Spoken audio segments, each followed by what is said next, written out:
Hello guys. What happens when the god of mischief chooses the world's greatest detective as his plaything? This is not a game of clues, but a war for the soul of reason itself. The jewel was gone, but that wasn't the part that gnawed at Inspector Lestrade. The imperial state crown, all 3,000 gems and 5 pounds of gold, had vanished from its glass case within the Tower of London. The doors were sealed from the inside. The pressure plates in the floor were untripped. The thermal sensors registered nothing but the ambient chill of the ancient stone. It was an impossible theft, a perfect void where a national treasure should be. Sherlock Holmes stood beside the empty pedestal, his gaze sweeping not over the space where the crown had been, but at a single, insignificant detail on the velvet cushion. A single, perfect snowflake, impossibly preserved in the climate-controlled room, slowly melting under the electric lights. It was a statement, a mockery. Holmes felt a coldness that had nothing to do with the snowflake. This wasn't a crime of greed. It was a declaration of war against logic itself. He saw not a thief, but an artist of chaos, a mind so alien it treated physical law as a mere suggestion. The game, he realized with a thrill that was part dread and part exhilaration, had already begun. He was no longer hunting a man. He was hunting a ghost who bled riddles. Lestrade paced, his frustration a thick cloud in the room. No entry, no exit, no one on any camera in a 10-mile radius matching a known associate. It's like it evaporated Holmes. Holmes didn't look at him. His focus remained on the damp spot on the velvet. Evaporation is a process of transition, Inspector. This was an act of substitution. Something was here, and now it is not. The question is not how, but why. Why this, and why now? He finally turned, his eyes alight with a dangerous fire. And what is this snowflake meant to tell me? He pointed a long finger. It is a key, the first of many, I suspect. This is not a simple theft, it is an invitation. The next incident occurred 3 days later. The entire aviary at the London Zoo was released. Thousands of birds, from tropical macaws to solemn owls, filled the London sky in a chaotic, vibrant storm. They swarmed landmarks, their calls a cacophony that drowned out the city's hum.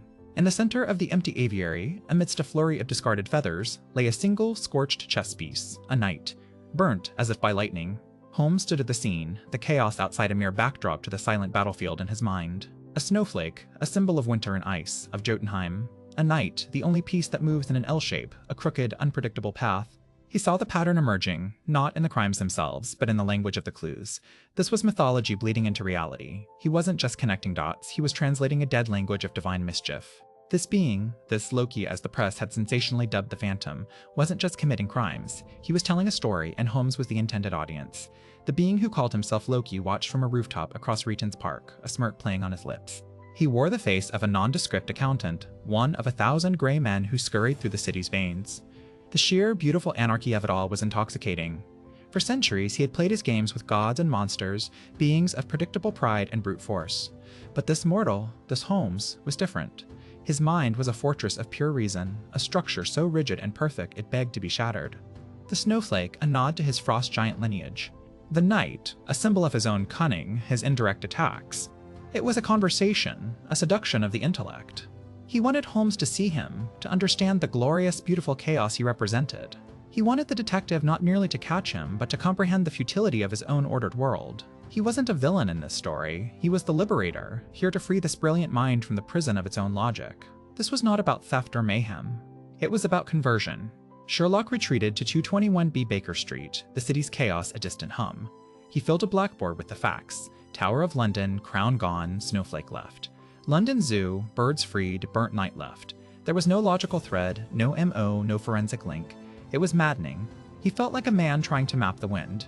He is not human, Watson, he declared, his voice a low growl of frustration and awe. These are not crimes in the human sense. They are performances. Acts of pure, untethered will. He felt a presence then, a subtle shift in the room's atmosphere. He turned. Sitting in his own armchair, a cup of his own tea steaming in his hands, was a man with eyes that danced with ancient fire and a smile that held the wisdom of 1,000 lies. He was impeccably dressed, yet seemed utterly out of place, a spark of wildfire in a library. "You are faster than I anticipated," the man said, his voice a smooth melody that seemed to change pitch and timbre with every word. "Most mortals see only the chaos. You hear the music beneath it. Tell me, detective, what did the scorched night sing to you?" Holmes's mind raced, processing, analyzing. No forced entry. The man was simply here, shape-shifting. The name from the papers, Loki, slammed into his consciousness, not as a headline, but as a diagnosis. A god. An entity unbound by the rules he held sacred. "It sang of a crooked path," Holmes replied, his voice steady despite the tremor in his soul. It sang of a mind that delights in the unexpected move. It sang of Asgard. Loki clapped softly, a genuine, delighted sound. Bravo, you see, this is why I chose you. Lestrade and his ilk, they search for fingerprints and footprints. They are worms crawling on the floor of a cathedral, blind to the magnificent stained glass above them. But you look up. He leaned forward, his eyes boring into Sherlock. This city is my chessboard, Mr. Holmes. The pieces are in motion, your move. And then he was gone. Not in a puff of smoke, but like a thought forgotten. The teacup remained, warm on the table. The game escalated. The Bank of England's gold reserves were replaced overnight with an exact replica in chocolate, wrapped in gold foil. The clue this time was a single, perfect serpent scale.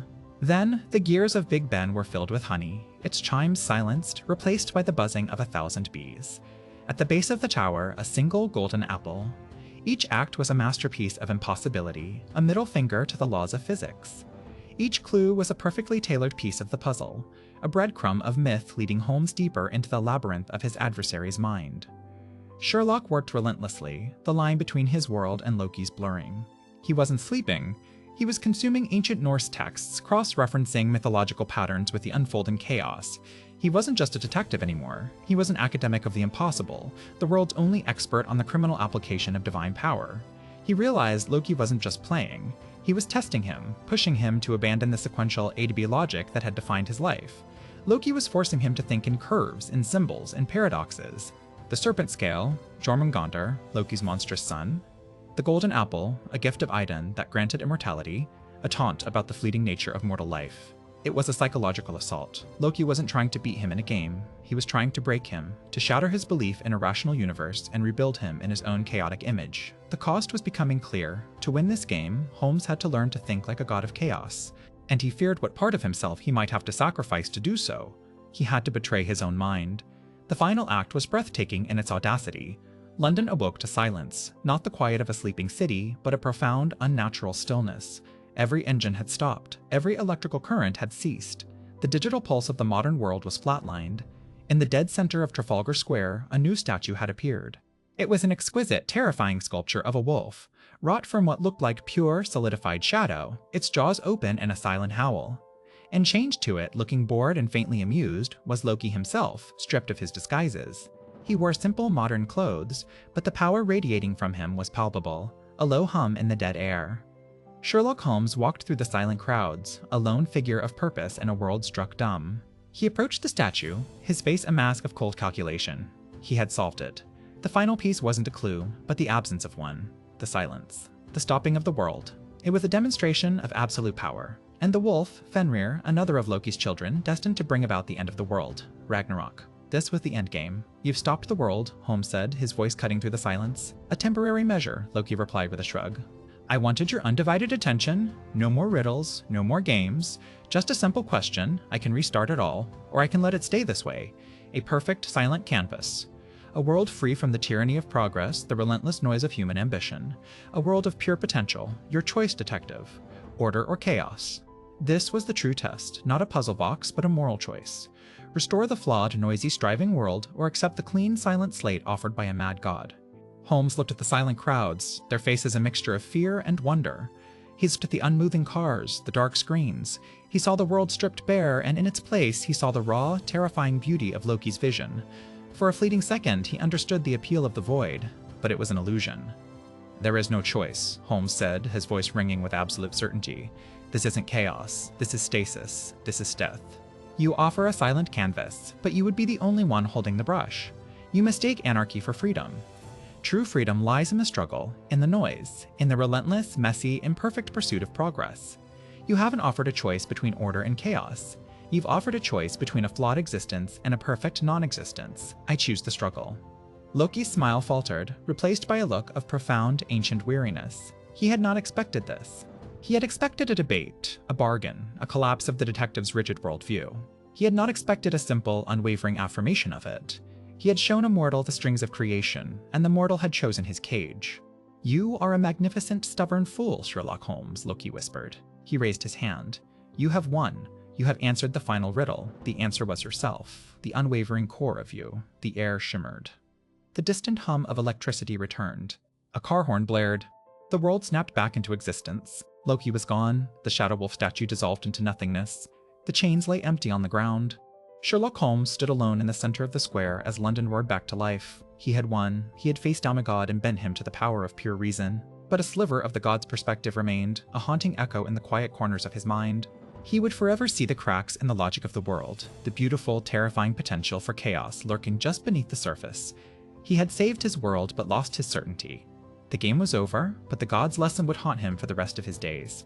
The cost of victory was a whisper of madness, a question forever etched into his soul, a souvenir from a god. If you enjoyed this battle for reality, like, share, and subscribe.